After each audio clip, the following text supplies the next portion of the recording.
نظام عالم کی ایپیسوڈ 4 میں آپ نے دیکھا کہ جو سنجار ہے وہ اپنے ساتھیوں کو بچانے کے لیے آتا ہے اور جو ترونا ہے وہ اس کی گردن پہ جو ہے چاقو رکھ دیتی ہے اور اس پوچھتی ہے تم کون ہو؟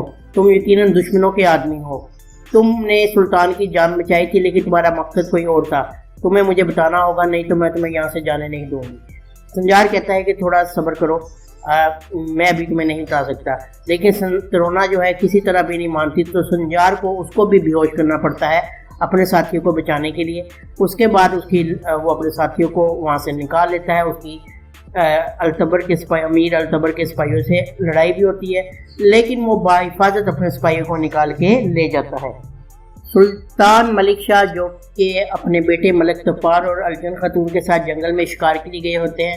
پچھلی تیسری ایپیسوڈ میں آپ نے دیکھا ہوگا کہ الجن خاتون تیر کرتی ہے سلطان کی طرف اور لگتا یہی ہے جیسے کہ وہ سلطان کو تیر مارنے والی ہے، لیکن اصل میں سلطان کے پیچھے ایک سانپ آ جاتا ہے اور سلطان کی حفاظت کے لیے وہ تیر مارتی ہے سانپ کو تاکہ سلطان کی حفاظت کی جا سکے۔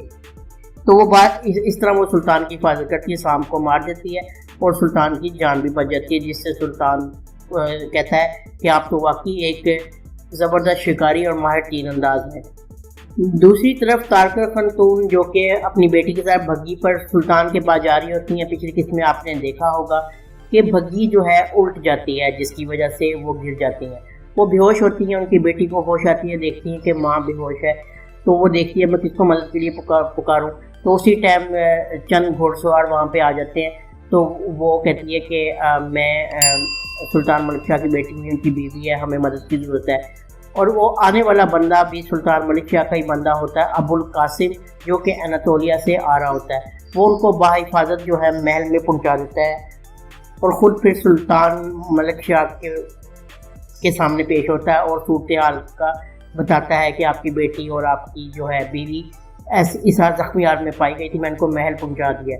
سلطان جب یہ سنتا ہے کہ ان کی بیٹی اور بیوی زخمی اور محل میں ہے تو وہ شکار کو ترک کر کے گھوڑوں پہ سوار ہوتے ہیں اور واپس تیزی سے محل کی جانب روانہ ہوتے ہیں۔ باشولہ خاتون صبح اٹھتی ہیں تو وہ دیکھتی ہیں کہ سنجار کے خیمے کا جو دروازہ ہے وہ پردہ جو کہہ لیں آپ پھٹا ہوا ہے اور سنجار کے تکیے کے اندر تیر جو ہے کھپا ہوا ہے۔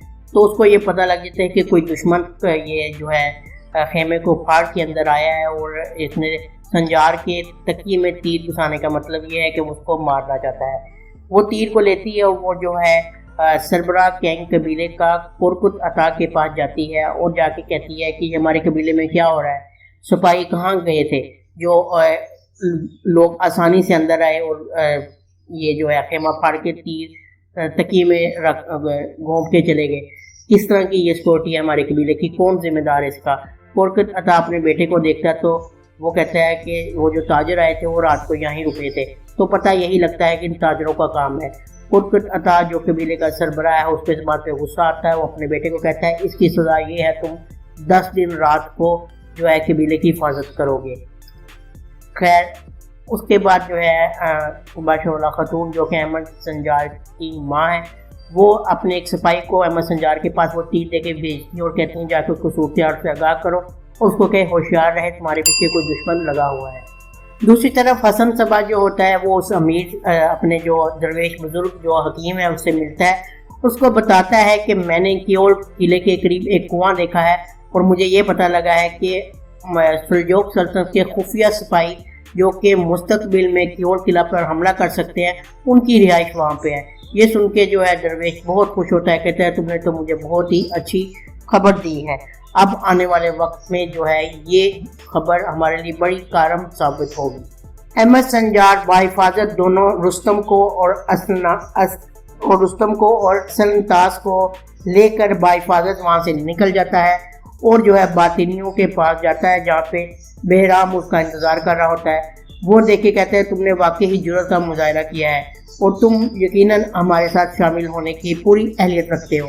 وہ کہتا ہے کہ جو ہے تم ابھی آرام کرو، تم اکیلے رہو، جو اسلطاس تمہارا ساتھی ہے وہ ہمارے ساتھ آئے گا۔ تھوڑا سا احمد سنجار دیکھتا ہے کہ یہ مجھے لگ رکھ رہے ہیں، اس کو لگ رکھ رہے ہیں، لیکن وہ اسلطاس کو کہتے تم جاؤ، انشاءاللہ سب خیریت ہوگی۔ دوسری طرف جو ہے حاجی نظام الملک کے پاس اس کا کبوتر پیغام لے کر آتا ہے کہ شکاری نے اپنا جو ہے پنجرا چھوڑ دیا ہے، یعنی کہ اس کا مطلب یہ ہوتا ہے کہ احمد سنجار نے اپنا کام مکمل کر لیا ہے۔ تو یہ سن کے نظام الملک کہتا ہے واہ میرے شیر، مجھے پتا تھا تم ایسا ہی کرو گے۔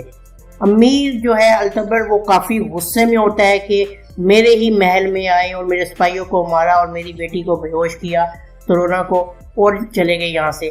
وہ غصے سے اپنے سپاہیوں کو اکٹھا کرتا ہے کہ اب ہم باطینیوں پہ حملہ کریں گے۔ وہ اپنے سپاہیوں کو لے کر باطینیوں کے پاس جاتا ہے اور وہاں پہ جا کے جو ہے لڑائی کرتا ہے، لیکن باطینی اس کو کہتے ہیں کہ ہم سلطان ملک شاہ کی اجازت سے یہاں بیٹھے ہیں، تم ہمیں کچھ نہیں کہہ سکتے، ایک قطرہ بھی خون کی نہیں تم بہا سکتے، اگر تمہیں ہمیں ہاتھ لگانا جا کے سلطان ملک شاہ کی پہلے اجازت لے کے آؤ۔ یہ سن کے امیر التبر کہتا ہے کہ میں اجازت لے کے واپس آؤں گا اور تمہارا سر قلم کر دوں گا۔ یہ بات وہ بہرام کو کہتا ہے۔ دوسری طرف جو ہے تارکن خاتون جو کہ زخمی ہوتی ہیں محل میں واپس آ جاتی ہیں، ان کا علاج جاری ہوتا ہے۔ صفریہ خاتون وہاں پہ آتی ہیں اور آ کے کہتی ہیں کہ تم نے میری بات نہیں مانی، اس کا نتیجہ یہ دیکھ لو، مجھے بتائے بغیر چھپ کے تم یہاں سے نکل گئی۔ اتنی دیر میں سلطان ملک شاہ بھی جو ہے محل واپس آ جاتے ہیں اور وہ آ کے اپنی ماں کو کہتے ہیں کہ یہ آپ کی غلطی ہے، آپ اپنی ذمہ داری نبھانے میں ناکام رہی ہیں۔ خیر تارکن خاتون کو اور ان کے بچے کو بچا لیا جاتا ہے اور اس طرح جو ہے ان کا بچہ ضائع ہونے سے بچ جاتا ہے۔ امیر التبر اپنی بیٹی سے پوچھتا ہے کیا تم نے حملہ آور کا چہرہ دیکھا تھا؟ بیٹی کہتی پہلے سوچ میں گم ہو جاتی ہے۔ اتنی دیر میں بادشاہ خاتون کا قبیلے سے بھیجا ہوا سپاہی احمد سنجار کو ملتا ہے اور بتاتا ہے کہ ہمارے قبیلے میں رات ایسا واقعہ پیش آیا ہے، کوئی تاجر آیا تھا۔ تو احمد سنجار کہتا ہے کہ ٹھیک ہے میں اس کو دیکھ لوں گا، پہلے تو میں میحال کے پاس جاتا ہوں۔ میحال وہی ہے جو کہ اجازت دیتا ہے تاجروں کو کہ تاکہ وہ قبیلے میں جا کر خریداری کر سکے۔ میں اسے پوچھتا ہوں یہ کون تھا اور تم نے کیسے اس کو ایک جو تاجر نہیں تھا اس کو آنے کی اجازت دے دی ہمارے قبیلے میں۔ باطینی جو ہے وہ پیغام بھجواتے ہیں بازنطینی کمانڈر انڈراس کو کہ تمہارے جو قبیلے میں آیا تھا بندہ خریداری کے لیے وہ سلطان ملک شاہ تھا اور تم اس کو اپنے ہاتھ سے گنوا چکی ہو۔ اصل میں باطینی جو ہے زیادہ کلوز ہونا چاہتے ہیں ان کے ساتھ، بازنطینیوں کے ساتھ، اس وجہ سے یہ پیغام بھجوایا گیا تھا۔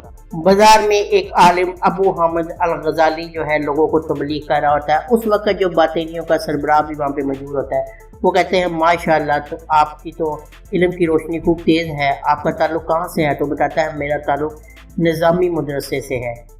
دوسری طرف احمد سنجار جو ہے اس میحال کے پاس جاتا ہے کہ تم نے کیسے ایک اجازت دے دی ایسے بندے کو جو تاجر نہیں تھا اور وہ جو ہے اس نیت سے ہمارے قبیلے میں آیا تھا کہ فساد ڈال سکے۔ تاجر کہتا اور پوچھتا ہے کہ وہ اس ٹائم کہاں پہ اور وہ کون تھا؟ تاجر کہتا ہے مجھے کیا پتا، وہ میحال کہتا ہے مجھے کیا پتا کون تھا، بہت سے لوگ آتے ہیں جاتے ہیں، مجھے اس کا نہیں پتا۔ خیر احمد سنجار وہاں سے چلا جاتا ہے، لیکن اس ٹائم جو پیور گوسٹ جو ہے وہ موجود ہوتا ہے اندر، احمد سنجار کو دیکھ لیتا ہے، اس طرح اس کو پتہ لگ جاتا ہے کہ میرے بھائی کا قاتل کون تھا۔ یہ ڈرامے کا شارٹ ریویو تھا آج کی ویڈیو میں۔ امید ہے آپ کو یہ ویڈیو پارٹ 1 کی پسند آئی ہوگی۔ اگر آپ کو ویڈیو پسند آئی ہے تو ہمارے چینل کو سبسکرائب کرنا نہ بھولیں اور بیل آئیکن کو ضرور پریس کریں۔ ملتے ہیں نیکسٹ ویڈیو میں، اللہ حافظ۔